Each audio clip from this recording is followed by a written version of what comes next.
รีวิว3คัตเตอร์อ่างล้างหน้าที่ควรมีติดบ้านแบบเทิงอิฐสีขาวสะอาดตาด้านเทิงเป็นลายหินอ่อนใส่กับอ่างแบบฝังมีลิ้นชาเก็บของหลายแห่งมาพร้อมกับระบบซอฟต์โคลสเฮ็ดให้เสียงเงียบเวลาที่เปิดปิดมีไฟ LED ติดแวนพร้อมตู้ใช้เครื่องอยู่ในตัวเหมาะสำหรับไว้เครื่องสำอางนอกจากนี้ยังมีบอลไว้ทิชชู่อีกแบบที่2แว่นใหญ่จุใจแถมใส่อ่างล้างหน้าได้ตั้ง2อันเหมาะสำหรับห้องรับแขกและเพื่อนที่มีครอบครัวใหญ่แบบสุดท้ายลวดลายคือไหมแท้ขนาดกระทัดรัดเหมาะสำหรับคนที่ต้องการเคาน์เตอร์อ่างล้างหน้าขนาดบ่ใหญ่หลาย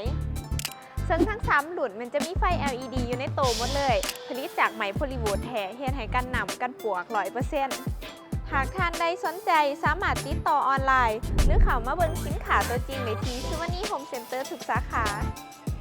สุวรรณีโฮมเซ็นเตอร์จินตนาการที่เป็นไปได้